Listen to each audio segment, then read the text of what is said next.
बिस्मिल्लाहिर्रहमानिर्रहीम। अस्सलाम वालेकुम नाज़रीन, आप यूट्यूब चैनल देख रहे हैं। मैं इमरान खान हूँ। बहावल नगर वाला वाक़या जो है वो थमने का नाम नहीं ले रहा। उसके बाद आफ्टर शॉक्स आ रहे हैं।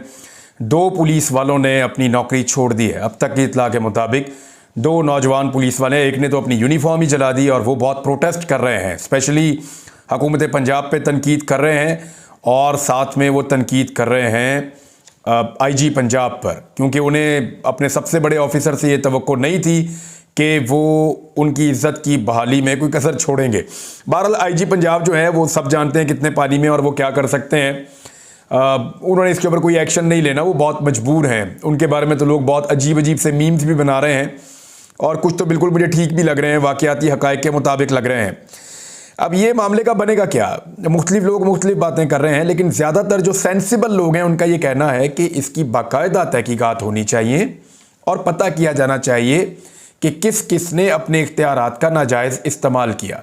जिसने जहाँ जहाँ अपने इख्तियारात का नाजायज़ इस्तेमाल किया वहाँ उसको फिक्स करना चाहिए और उसके खिलाफ कानूनी कार्रवाई करनी चाहिए, ताकि आइंदा इस तरह का कोई वाक़या ना हो। मैं आपको मिसाल दे देता हूँ ना, मैं आपके सामने मौजूद हूँ। मेरे घर पे 3 दफ़ा रेड हुआ है। लगभग 30 लाख से ज़ायद का सामान पुलिस वाले 10 मई की रात को जब मेरे घर उन्होंने रेड किया, इवन मेरी एक बड़ी यादगार 1970s की मेरे दादा ने, उनकी घड़ी एक मौजूद थी, वो भी उठा कर ले गए वो। और यानी वो मुझे बहुत पसंद थी। वो इतनी कीमती तो नहीं थी, लेकिन वो मुझे जिन चीज़ों के जाने का मुझे अफसोस है उनमें सिर्फ वो एक घड़ी है। बाकी सारी चीज़ें मैं दोबारा ख़रीद सकता हूँ, वो घड़ी मैं दोबारा नहीं ख़रीद सकता। वो 50 साल से भी पुरानी घड़ी थी, तो बहुत पुरानी, और मेरे दादा अबू के टाइम की घड़ी थी। वो तब से हमने संभाली हुई थी और बिल्कुल नई की तरह थी। मुझे बड़ी पसंद थी। मैंने एक आधे वीलॉग में पहनी है, मैं ढूंढ भी रहा था उस दिन मैंने कहाँ पे वो पहनी है। तो बहरहाल मैं वैसे पहनता नहीं हूँ, मेरे से वो घड़ी पहनना या इस तरह वो मुझे आदत भी नहीं है, लेकिन वो मुझे पसंद थी। मैं उसको हमेशा अपने पास रखता था। मेरे वालिद साहब ने मुझे दी थी। लेकिन वो बाकी चीज़ें भी ले गए उठा के। 30 लाख से ज़ायद का तो सामान हमने एस्टीमेट लगाया था, फिर मैं ही गायब हो गया तो मेरे घर वालों को सामान की तो फिक्र नहीं रही, ना वो उसके पीछे जा सके। तो मैं क्या ऐसे इंसाफ लूँगा? मैंने हमेशा कानून का रास्ता अपनाया है, हमेशा कानून का एहतराम किया है। मैंने कभी कानून को हाथ में नहीं लिया।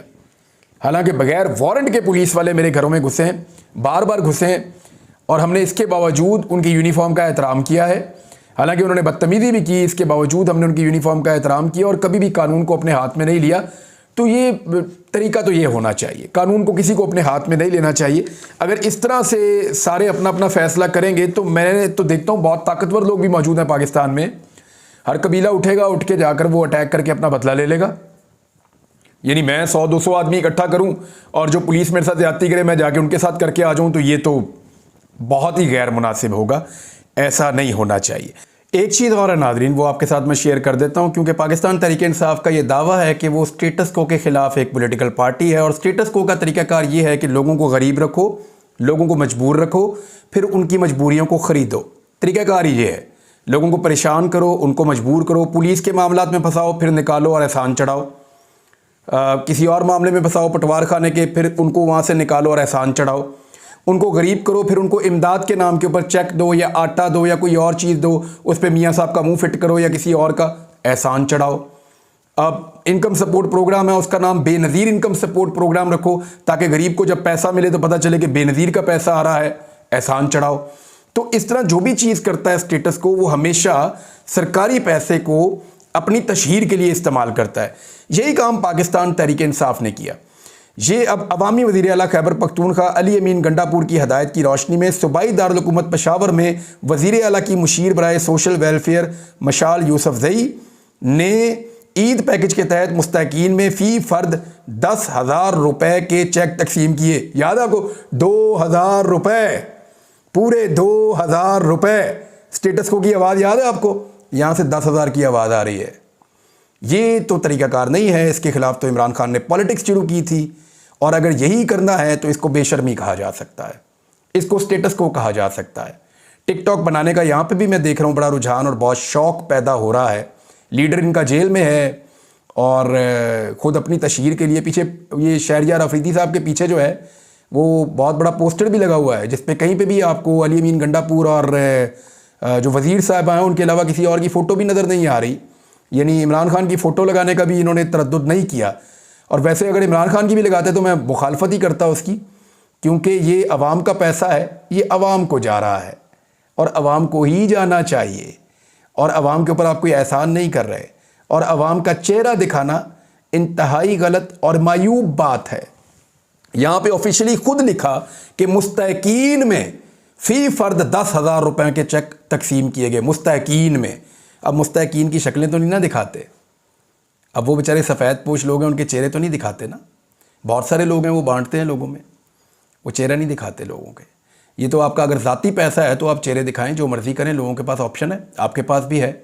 लेकिन अगर सरकारी पैसा ही लोगों का अपना है तो फिर आप ये नहीं कर सकते। एक चूरन बेचने की तैयारी की जा रही है पाकिस्तान के हवाले से, लेकिन वो चूरन मैं आपको बाद में बताता हूँ। पहले आप एक आलमी बैंक की एक रिपोर्ट है, वर्ल्ड बैंक की, कि पाकिस्तान में ग़िज़ाई अदम तहफ़्फ़ुज़ में इजाफे का एक ख़दशा मौजूद है। और यानी जो चीज़ें वर्ल्ड बैंक ने कहीं कि जो पाकिस्तान में ख़राब होने की तवक्को है जिनमें, उसमें यह है कि ग़िज़ाई किल्लत हो सकती है, ग़िज़ाई अदम तहफ़्फ़ुज़ हो सकता है पाकिस्तान में, जबकि तालीम और सेहत की खिदमात तक फ़राहमी में कमी हुई है। तालीम की फ़राहमी में और सेहत की फ़राहमी में पाकिस्तान में कमी हुई है इमरान खान साहब का दौर गुजरने के बाद। ये वर्ल्ड बैंक जो है ये कंफर्म कर रहा है। बढ़ती हुई ट्रांसपोर्टेशन लागत के बायस स्कूल ना जाने वाले बच्चों की तादाद में इजाफा भी हो रहा है, जबकि सफरी लागत में इजाफे से इलाज मुआलजे तक रसाई ताखीर का सबब बन सकती है। इस रिपोर्ट में और भी बहुत कुछ लिखा हुआ है, किस सूबे में क्या सूरत हाल है और कहाँ पे कितनी ग़िज़ाई किल्लत होगी, कहाँ पे तालीम की क्या सूरत हाल हो रही है, गुरबत, महंगाई, बहुत सारी चीज़ें हैं। वर्ल्ड बैंक रिपोर्ट कर रहा है पाकिस्तान के बारे में। लेकिन आप देखेंगे ये आपको चूरन बेचते कैसे हैं। पहले मैं एक चीज़ आपको बताता हूँ। ये खबर आप ज़रा देखिए, ये दो खबरें हैं, दोनों ARY पे छपी हैं और दोनों जो है वो एक दो दिन के वक्फे से छपी हैं। जो पहली खबर है जो पहले आई वो ये कह रही है कि नेपरा ने बिजली 4 रुपये 92 पैसे फ़ी यूनिट महंगी कर दी, यानी लगभग 5 रुपये फ़ी यूनिट बिजली महंगी हो गई। और दूसरी खबर जो आज आई है वो क्या कह रही है कि ईद उल फितर के मौका पर महंगाई के सताए अवाम के लिए एक खुशखबरी सुना दी गई। खुशखबरी क्या है कि अप्रैल का जो बिजली का बिल है वो 3 रुपये 82 पैसे फ़ी यूनिट कम कर दिया गया। यानी बिजली की कीमत पहले बढ़ाओ 5 रुपये और फिर उसमें से 3 रुपये 82 पैसे कम कर दो, वो भी 1 महीने के लिए, और खबर छुपवाओ डंडा लगवा के कि आपने छापना यह है कि ये खुशखबरी है और आवाम को खुशखबरी सुनाई जा रही है। यानी लोगों को ये बेवकूफ़ समझते हैं। तो लोगों को जब भी आप बेवकूफ़ बनाने की कोशिश करेंगे, हम फैक्ट्स को यहाँ पे रखेंगे, हम बताएंगे कि एक्चुअली हकायक हैं क्या। देखें, असल में जब ये महंगाई ख़त्म करने का दावा करेंगे ना, तो एक चीज़ आपने जहन में रखनी है। इमरान खान के दौरे हुकूमत में जो महंगाई थी वो 11% से 13% के बीच में रही। 10%, 11%, 12%, 13% मैक्सिमम गई है। जब हुकूमत ख़त्म हुई तो गालिबन 11 या 12% उनकी महंगाई थी। जब शहबाज शरीफ की हुकूमत आई तो ये महंगाई 40 से 45% के बीच में गई है। इस वक्त भी महंगाई 30%, 27 से 30% के बीच में है। कभी 30% तक पहुंचती है, कभी कम होकर 27% तक पहुंच जाती है। यानी इमरान खान साहब के दौरे हुकूमत में जो महंगाई थी उससे दुगनी से ज़्यादा इस वक्त भी महंगाई मौजूद है। अब ये करेंगे क्या? यानी 40% पर जाके जब वापस 30% पर लाते हैं तो ये कहते हैं जी महंगाई कम हो गई। बहुत मुबारक हो पाकिस्तान की कौम को। बिजली का यूनिट 10 रुपये बढ़ाने के बाद जब 2 रुपये सस्ता करते हैं तो कहते हैं जी बहुत मुबारक हो, हमने कम कर दिया। पेट्रोल 150 रुपया लीटर बढ़ाने के बाद जब 15 रुपये कम करेंगे तो कहेंगे जी हमने तो बहुत बड़ा एहसान कर दिया, सस्ता कर दिया। तो इसके लिए हम एक पैटर्न सेट कर देते हैं जिसके ऊपर हम समझेंगे कि महंगाई कम हो गई है। क्योंकि जब ये लोग इक्तदार में आए थे सन 2022 में, 10 अप्रैल को इनकी हुकूमत बनी थी, तो इन्होंने कुछ वादे किए थे। इनका ये कहना था कि ये चीज़ों को बहुत सस्ता कर देंगे। हम ये कहते हैं वो उतना सस्ता ना भी करें। यानी ये कह रहे थे कि डॉलर 100 का हो जाएगा, पेट्रोल 70 रुपये का हो जाएगा, आटा जो है वो 30 रुपये का हो जाएगा। बहुत सारी इन्होंने झूठ बोले थे। इनके झूठ छोड़ दें। वो जिन कीमतों पे इमरान खान छोड़ कर गया था, अगर उससे ऊपर होगा तो महंगा होगा, उससे नीचे होगा तो सस्ता होगा, ये पैरामीटर तो ठीक है ना। ये तो इंसाफ वाली बात है ना। क्योंकि इमरान खान के दौर में बकौल उन मीडिया वालों के जो उस वक्त माइक लेके लोगों के मुंह के अंदर डाल देते थे कि जनाब बताएं महंगाई हुई, आया मजा तब्दीली का, उनके बकौल उस दौर में जो बहुत ज़्यादा महंगाई थी जिसको कम करने के लिए PDM की ये हुकूमत बनी है।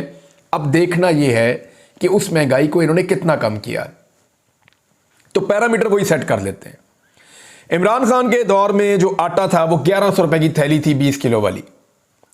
ये थैली 3000 तक पहुंची और वापस अगर 2500 पे ला के ये कहेंगे जी हमने 500 रुपए आटा सस्ता कर दिया, तो आपने नहीं मानना।